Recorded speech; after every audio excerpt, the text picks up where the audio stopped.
Everybody shout, praise the Lord. Praise the Lord.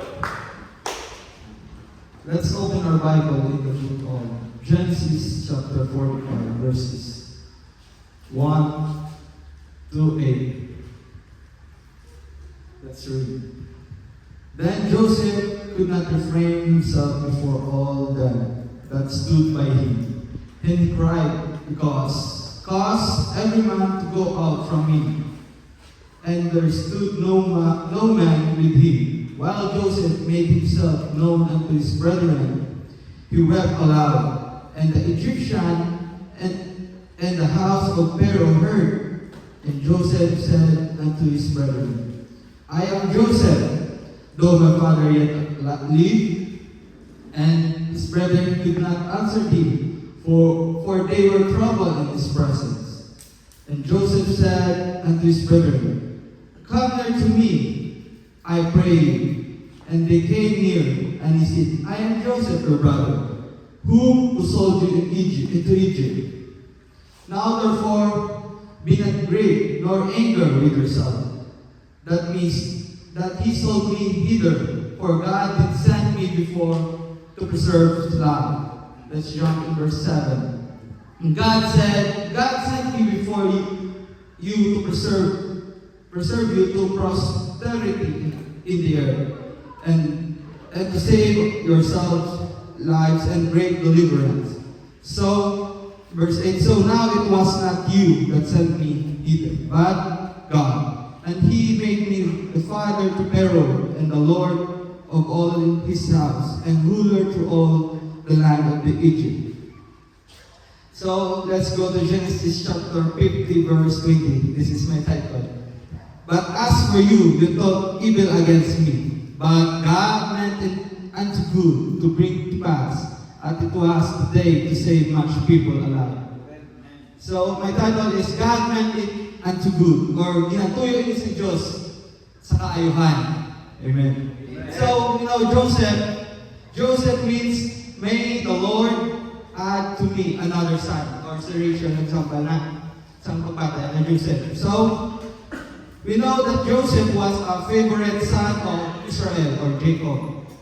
Joseph has a dream, a prophetic dream, and he shared to his family na he maging ruler siya sa pamilya. So, the problem is ang mga uto dyan na kainit siya because siya na ang pinalangga ni Jacob.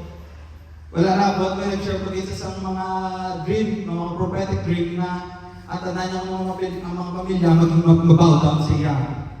So, there's a time na ang mga utot ni Joseph, ang mga brother yan, nagplano to kill him.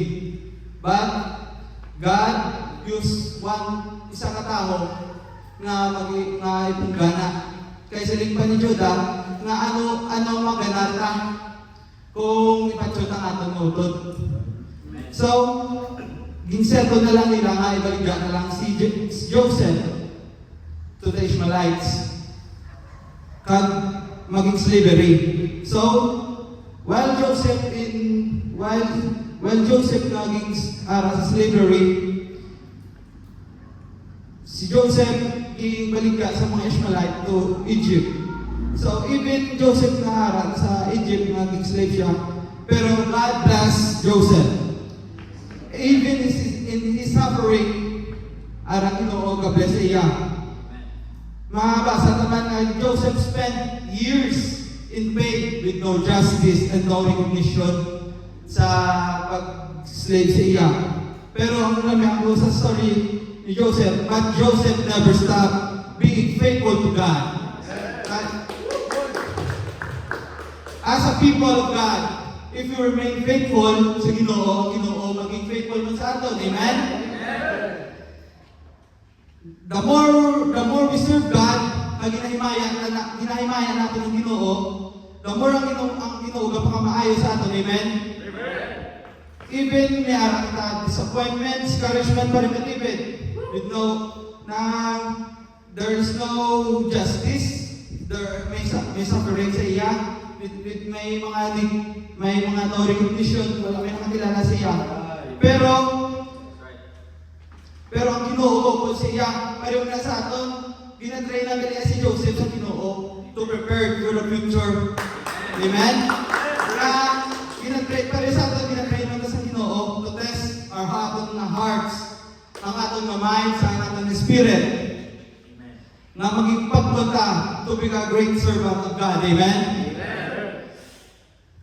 Na kagang pagpangalagan sa Ginoo maging bakod pagit.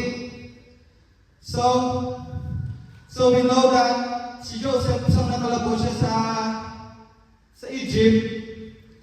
Joseph damong ingagyan sa kamot ng mga utod niya.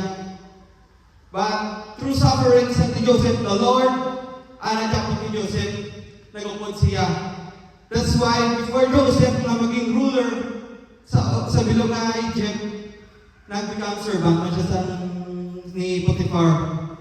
And Potiphar, nakita ni Potiphar ang Ginoo sa kay Joseph.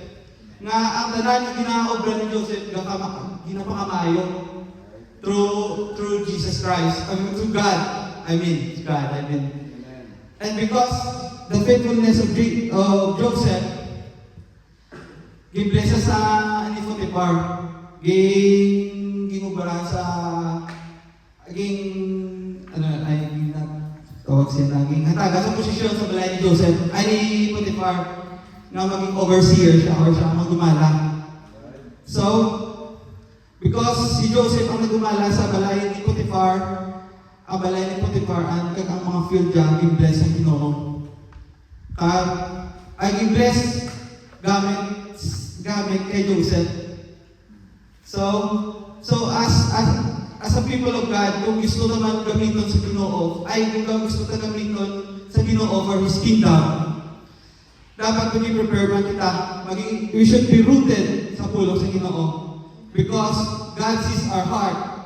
And if we are willing to work for His kingdom, dapat maging prepared kita. We should dapat itakladon ang mga mountain na dapat natin ng mga encounter. Because God is preparing us for our future to become strong, to become a good leader, to be a good minister, and to be a good pastor, even we are not perfect. Pero may Ginoo kita nga pili ka matawag, mapangayuan natin sa bulig, kag makahatag sa ating guidance and wisdom, which is the Word of God. Ay sa sa Romans 8:31, if God before us, who can be against us? Amen?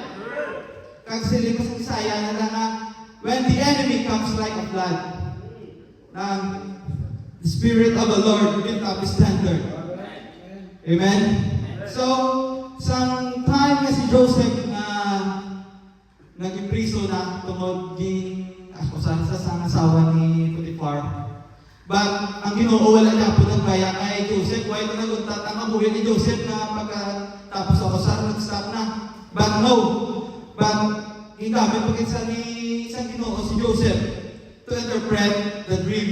Mga dreams ni Pharaoh, sa mga officer, butler, and baker.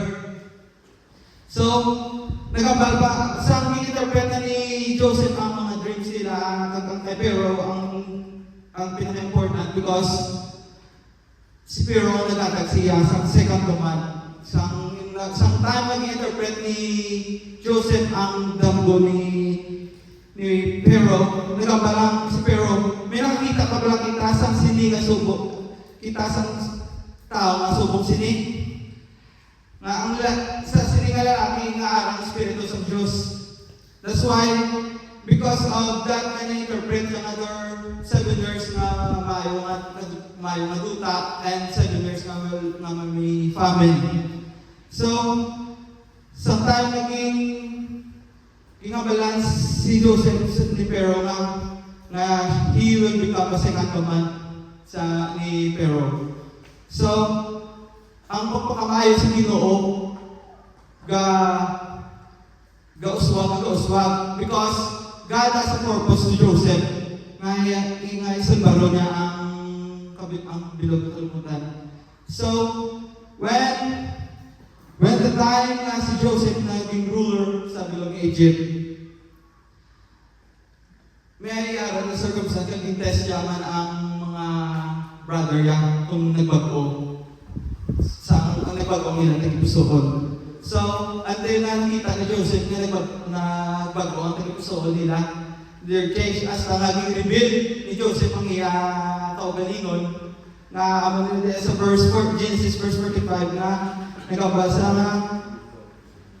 ng I am Joseph, though naman ko siya na buhipag lang ato na amay, and brethren could not answer because his troubled presence kinadlo sa kaya binabalikan sila ni Joseph. But this is my answer, my title is sa verse 50, Genesis verse 50 na abiskan, ipamasaran niyo ko sa malain, but God meant it into good. Amen. To bring to pass na kasi nga luwason na ang tanang katauhan sa bilog sa kagutom. So, before I end this topic, ang ako lang mahambal sa may topic na kasubok kita ni Joseph nga alit at isubok sa ATS. We don't know what the Lord plans sa aton, like Joseph. Kaway man siya kabalo kung ano itong matagpo siya. Amen. But it is good to us, the will of God, or will of the Lord. Ask na siya for guidance, nga alalang nga igabayan sa saktong adalan. Amen. Not that we should always be humble and submitted sa pulong sa Ginoo. Maging teachable kita, maging submitted kita sa ating leaders and pastor, at maging faithful kita sa Ginoo. Amen. Nabasa sa uli, kami tulad sa Ginoo, na pareho kay Joseph, naluwasan taman ang tanan nga mga tao. Hindi gamit sa pagkaon, kundi sa pulong sa Ginoo. Kundi ako na siya ang salvation na mga madamo pang mga talagma, mga luwasta.